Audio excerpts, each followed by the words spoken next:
Hey guys, Iain here with the Old School Labs, and this video we're gonna start with Chris Bumstead and his posing video. And here you can see basically that he is a regular Chris Bumstead. I mean, I can't really give you a lot more than that because there isn't really much to say. He has the size, he has his shape that he's known for, and that's pretty much it. I mean, he is on point. He grew his beard though, that's something new. But other than that, just a regular Chris Bumstead. It's not really about did he make progress, but did he maintain what he had, because he doesn't need to make progress. He needs to stay the same. He is the winner. He already has a winning package. What he needs to do is come conditioned. Well, just the same, like last year. That's gonna do it. That's gonna cut it for him. I don't think anybody else can challenge him, really. Not Breon Ainsley. Breon was on last year, and that wasn't enough. Nobody else from that Classic Physique Mr. Olympia stage is on that level to actually challenge this guy. I mean, George Peterson was kind of close. I mean, he was really big in condition, but wasn't that classic. And Keone Pearson also promised a lot, but he moved to 212 along with George Peterson.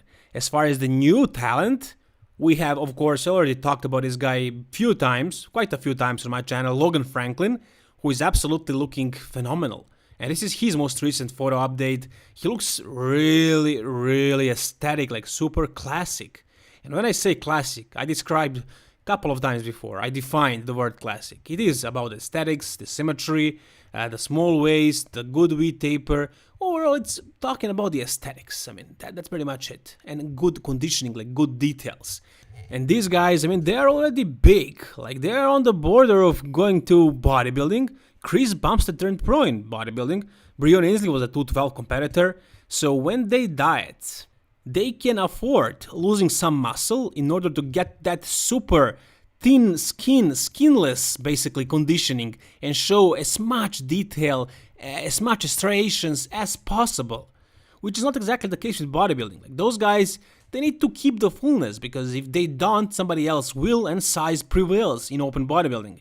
Also on amateur scene as well, like when I'm competing, I could diet down completely and lose all the body fat and all the water and come super conditioned, but I would be too small. I don't have as much muscle as these guys.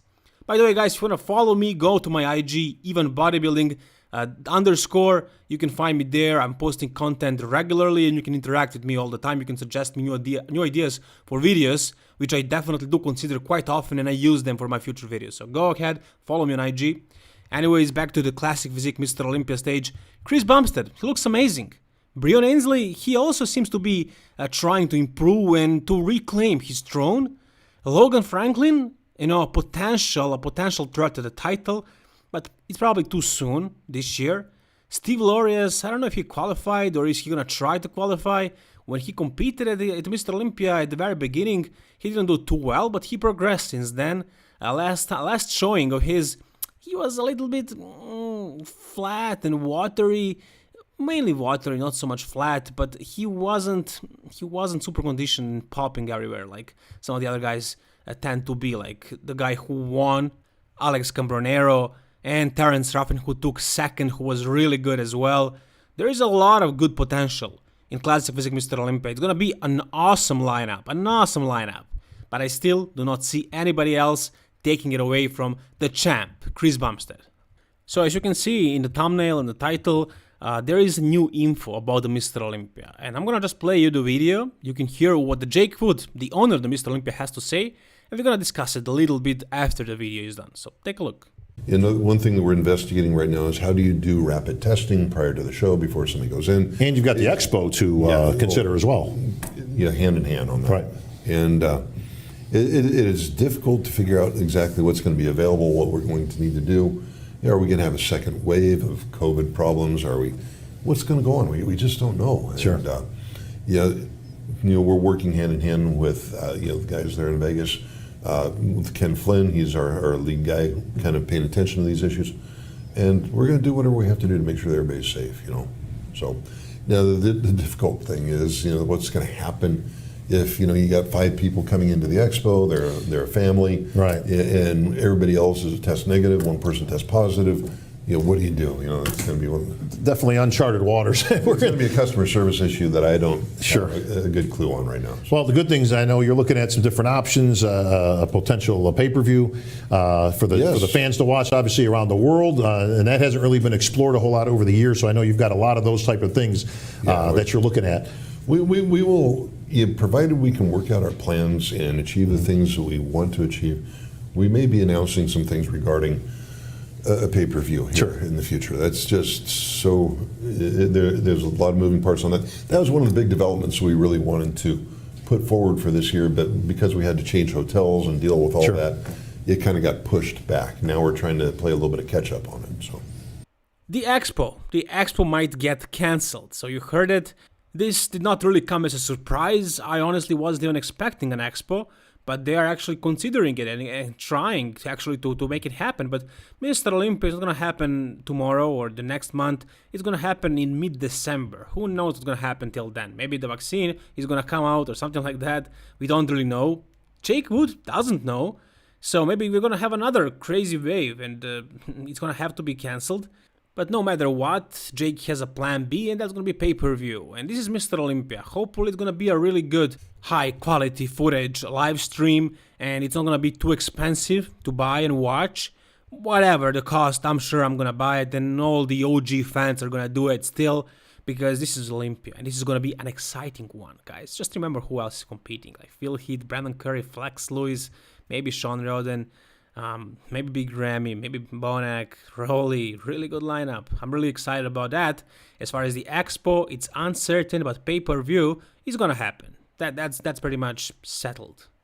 Which is actually really good news, because most of you, I'm sure 90% of you watching this are not gonna go to the Mr. Olympia. Even if there wasn't for this situation, you wouldn't go. You would watch the live stream, and when you have only live stream, you would try harder to make it better. So for us, people who would not travel and go to Mr. Olympia to watch it in person, it's a good news. Really, it's good news because the live stream could potentially be better quality. So I'm really looking forward to that.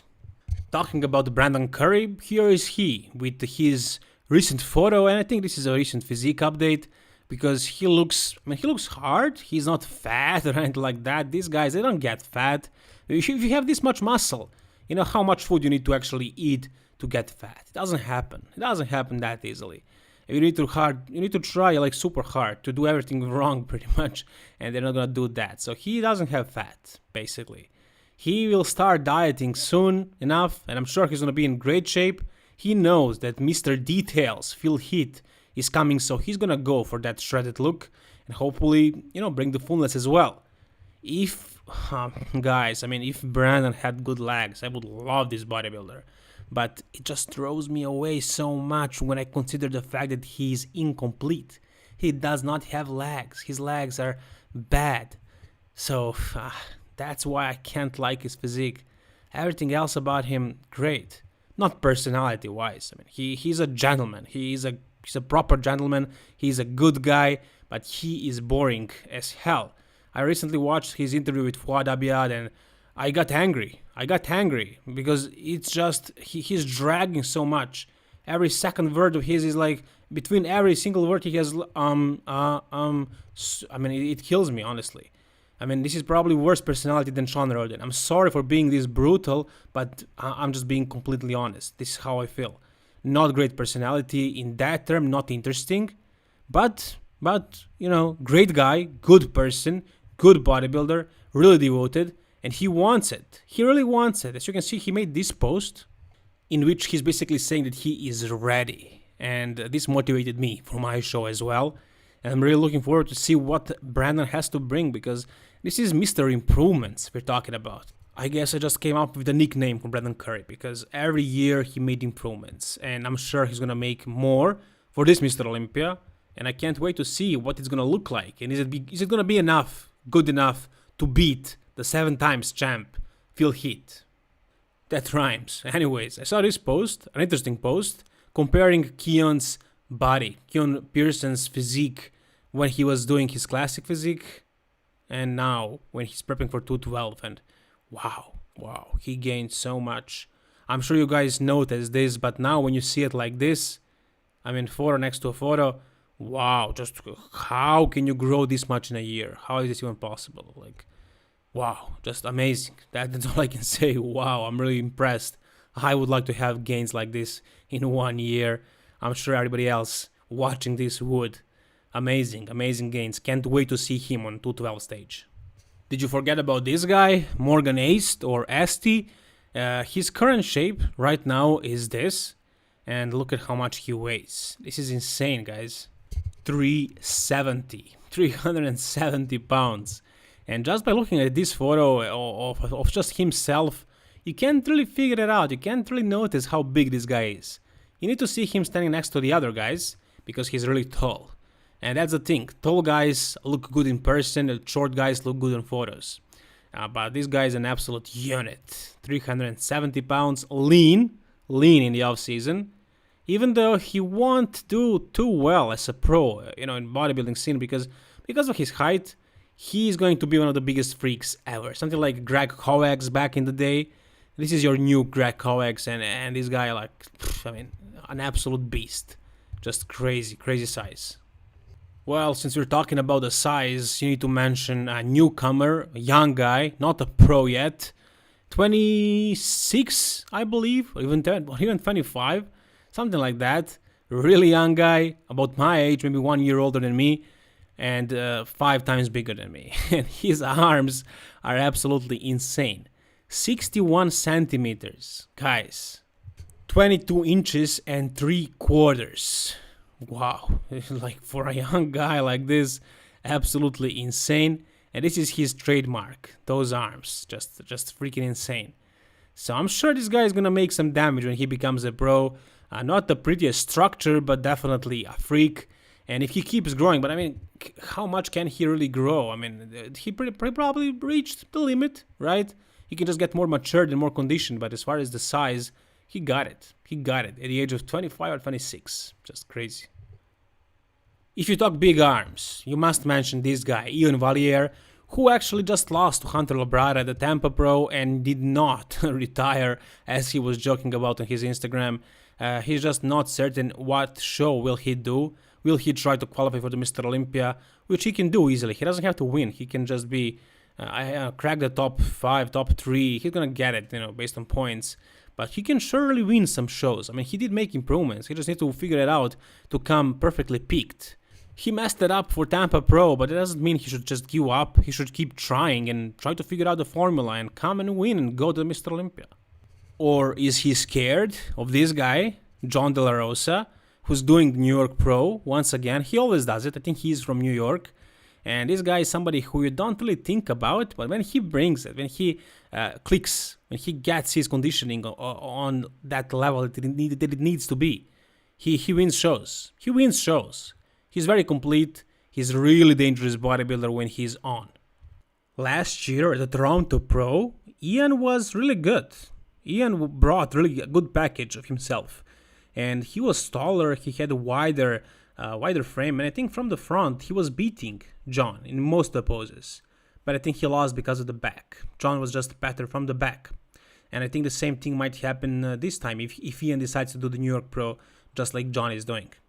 So we'll see. I'm excited to see that show, and I hope Iain is going to jump in, and if he beats Jon, he will prove some things. So he needs to dig deep. I'm sure, I hope he's going to do that if he decides to compete. So Iain, please do it. Go ahead, man. You have it. You have. Just figure it out. I'm sure next time it's going to be much better than Tampa, and you can win it. You can beat even Jon Delarosa, who is a great bodybuilder.